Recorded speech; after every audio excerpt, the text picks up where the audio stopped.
अस्सलाम वालेकुम। हम एम्ब्रियोलॉजी शुरू कर रहे हैं। एम्ब्रियोलॉजी में हमने बर्थ से पहले जो होने वाले तमाम इवेंट्स के बारे में पढ़ना है।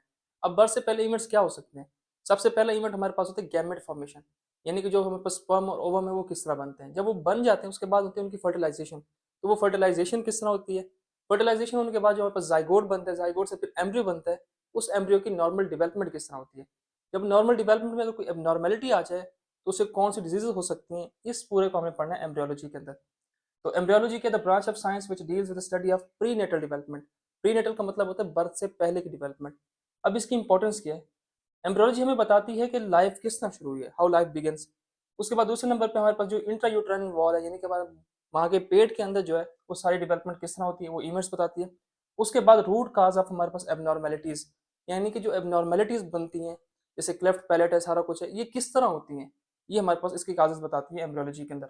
आगे आते हैं गैमेटोजेनेसिस। गैमेटोजेनेसिस वो प्रोसेस है जिसमें हमारे पास सेक्स सेल्स बनते हैं। अगर मेल है तो हमारे पास स्पर्म बनेगा, अगर फीमेल है तो हमारे पास ओवम बनेगा। इस प्रोसेस को हम कहते हैं gametogenesis. The process of formation of male and female sex cells या गैमेट्स इज कॉल्ड गैमेटोजेनेसिस।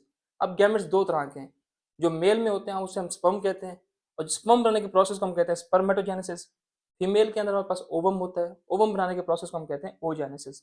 हम शुरू करेंगे स्पर्मेटोजेनेसिस को। स्पर्मेटोजेनेसिस हमारे पास वो प्रोसेस है जिसमें हमारे पास मेच्योर स्पर्म्स बनते हैं। हमारे पास एक सेल सबसे पहले अपीयर होता है जिसे हम कहते हैं प्राइमोर्डियल जर्म सेल्स। उससे हमारे पास अल्टीमेटली एक स्पर्म बनता है। इस पूरे प्रोसेस को हम कहते हैं स्पर्मेटोजेनेसिस। स्पर्मेटोजेनेसिस को हम दो टाइप्स में डिवाइड करते हैं। एक है स्पर्मेटोसाइटोजेनेसिस, एक है स्पर्मियोजेनेसिस।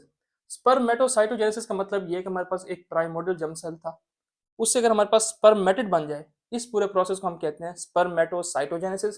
स्पर्मियोजेनेसिस हम ये कहते हैं अगर हमारे पास जो स्पर्मेटिड है उससे हमारे पास मेच्योर स्पर्म बन जाए, इस प्रोसेस को हम कहते हैं स्पर्मियोजेनेसिस।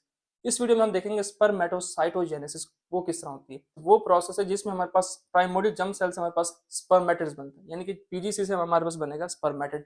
इस प्रोसेस को हम कहते हैं स्पर्मेटोसाइटोजेनेसिस। ये अब होता किस तरह से? सबसे पहले हमारे पास जो सेल अपेयर होते हैं उसे कहते हैं हम primordial germ cell.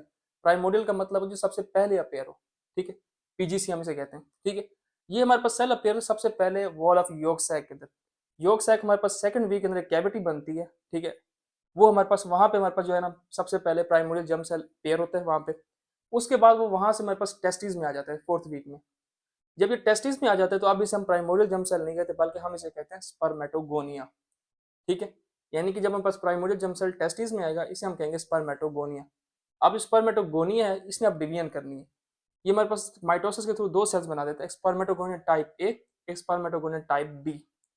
Type A का काम ये है कि इसने दोबारा हमारे पास स्पर्मेटोगोनिया बनाना है, ताकि ये लाइफ टाइम हमारे पास स्पर्मेटोगोनिया बनाता रहे और लाइफ टाइम स्पर्म्स बनते रहे। इसीलिए जो मेल है उनके अंदर जो स्पर्म बनाने का प्रोसेस है वो सारी जिंदगी तक चलता रहता है, कोई मेनोपॉज वगैरह नहीं होता, इस तरह फीमेल में होता है, ठीक है। तो स्पर्मेटोगोनिया टाइप ए जो है वो लाइफ टाइम स्पर्मेटोगोनिया बनाता रहता है, जबकि हमारे पास स्पर्मेटोगोनिया टाइप 2 है ना, इसने असल में जाके हमारे पास स्पर्म्स बनवाने हैं, ठीक है। तो यहाँ तक हमने देख लिया। सबसे पहले हमारे पास प्राइमरी जर्म सेल होते हैं, वो पेयर होते हैं the wall of yolk sac. वहां से वो टेस्टिस में माइग्रेट कर जाते हैं फोर्थ वीक में। जो हमारे पास पीजीसी जब हमारे पास टेस्टिस में आ जाते हैं उसे हम स्पर्मेटोगोनिया कहते हैं। स्पर्मेटोगोनिया डिवाइड होकर हमारे पास दो टाइप के सेल बनाते हैं, type A, type B. Type A का काम है लाइफ टाइम स्पर्म बनाता रहे ताकि हमारे पास स्पर्म बनते हैं सारी जिंदगी। टाइप 2 का काम हमारे पास है स्पर्म्स बनवाना, असल में इसका काम है स्पर्म्स बनवाना, ठीक है। हम आते हैं स्पर्मेटोगोनिया टाइप बी के ऊपर। याद रखिए स्पर्मेटोगोनिया टाइप बी है ना, ये बर्थ से पहले रुक जाएगा, ठीक है। जब हमारे पास प्यूबर्टी आ जाएगी उसके बाद इसने हमारे पास डिवीजन शुरू करनी है, ठीक है। तो स्पर्मेटोगोनिया टाइप 2 ने हमारे पास माइटोसिस हमारे पास कब करनी है, जब हमारे पास वो आ जाएगी प्यूबर्टी आ जाएगी, ठीक है। स्पर्मेटोगोनिया टाइप बी ने माइटोसिस करके हमारे पास बनाना है प्रेमी स्पर्मेटोसाइट, सिंपल। तो प्रेमी स्पर्मेटोसाइट ने म्यूसिस 1 की तो हमारे पास बन गए दो सेकेंडरी स्पर्मेटोसाइट। अब ये जो सेकेंडरी स्पर्मेटोसाइट है इन्होंने अलग अलग हमारे पास म्यूसिस 2 की, और अल्टीमेटली हमारे पास जो है ना दो इसने बना दी दो इसने, तो हमारे पास चार स्पर्मेटिड्स बन गए, ठीक है। तो ये जो पूरा प्रोसेस था इसे हम कहते हैं स्पर्मेटोसाइटोजेनेसिस, जिसमें हमारे पास प्राइमोर्डियल जर्म सेल से हमारे पास स्पर्मेटिड बन गया, ठीक है। ये हमारे पास है स्पर्मेटोसाइटोजेनेसिस, ठीक है। हुआ सिंपल ये था, प्राइमोर्डियल जर्म सेल जो हमारे पास टेस्टिस में आ गया था हम इसे कहते हैं स्पर्मेटोगोनिया। स्पर्मेटोगोनिया ने हमारे पास टाइप ए टाइप बी दो बनाए। टाइप ए का काम है लाइफ टाइम स्पर्म्स बनवाना। टाइप 2 ने हमारे पास आगे माइटोसिस करके हमारे पास बनाया प्रेमी स्पर्मेटोसाइट। प्रेमी स्पर्मेटोसाइट ने म्यूसिस 1 करके हमारे पास दो बना दिए सेकेंडरी स्पर्मेटोसाइट। दो सेकेंडरी स्पर्मेटोसाइट हमारे पास चार स्पर्मेटिड्स बना दिए, ठीक है।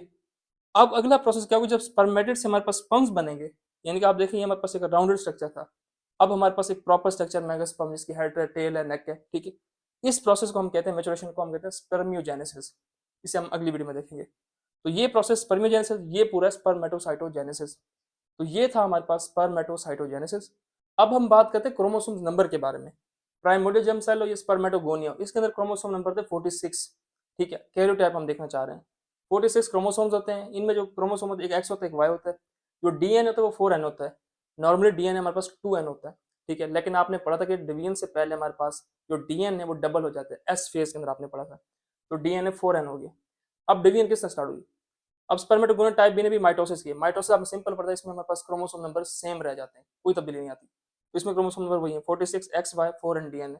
लेकिन जब म्यूसिस 1 करते हैं तो क्रोमोसोम हाफ हो जाते हैं, तो ये सारे हाफ हो जाएंगे। म्यूसिस 2 में आपने देखा हमारे पास क्या हुआ, 23 क्रोमोसोम रह गए, ठीक है। दो, एक एक्स था एक वाई था, एक्स इधर चला गया, वाई इधर आ गया, ठीक है। उसके बाद 4n डीएनए था, 2 डीएनए इधर, 2 डीएनए इधर। तो हमारे पास कैरियोटाइप क्या बना, 23 इधर होगा तो एक्स, इधर है तो वाई, ठीक है। और डीएनए भी हाफ हो गया, 2n डीएनए हो गया। तो ये कैरियोटाइप हमारे पास हाफ हो गई। आगे जब हमारे पास सेकेंडरी स्पर्मेटोसाइट स्पर्मेटिड्स बनाया, तो हमारे पास प्रोसेस होता है मियोसिस 2 का। लेकिन आपने पढ़ा था मियोसिस 2 जो है ये जस्ट लाइक माइटोसिस है, ठीक है। इसमें कोई रिडक्शन नहीं होनी। सिंपल याद रखिएगा, 23 क्रोमोसोम इधर भी होंगे, 23 इधर भी होंगे, 23 इधर, 23 इधर, कोई तब्दीली नहीं। फर्क सिंपल ये है कि हमारे पास जो हमारे पास डीएनए था ना, वो हाफ हाफ हो जाएगा, यानी आधा डीएनए इसे, आधा डीएनए इधर मिल जाएगा। तो जो 2n डीएनए था, 1 डीएनए इधर, 1 डीएनए इधर, इसे 2 डीएनए यहाँ था, एक डीएनए इधर, एक डीएनए इधर। तो अल्टीमेटली हमारे पास क्या है, 23 क्रोमोसोम हाफ हो गए। एक्स वाई था हमारे पास, एक आ गया, इधर एक्स होगा, इधर वाई होगा, ठीक है। उसके बाद फिर हमारे पास जो डीएनए होगा वो भी हमारे पास हाफ हो जाएगा। पहले हमारे पास 2n था, अब हमारे पास 1n डीएनए। तो ये हमारे पास था बेसिकली कैरियोटाइप। हमें पता है जो हमारे पास जो स्पर्म बनते हैं या एग्स बनते हैं, ओवम बनता है, ये हमारे पास हेप्लॉइड होते हैं। हेप्लॉइड का मतलब हाफ होते हैं। तो क्रोमोसोम इसमें भी 23 है, वाई होता है, और एक हमारे पास 1n डीएनए होता है। अगला प्रश्न हम देखेंगे स्पर्म मैटर से स्पर्म किस तरह बनते हैं।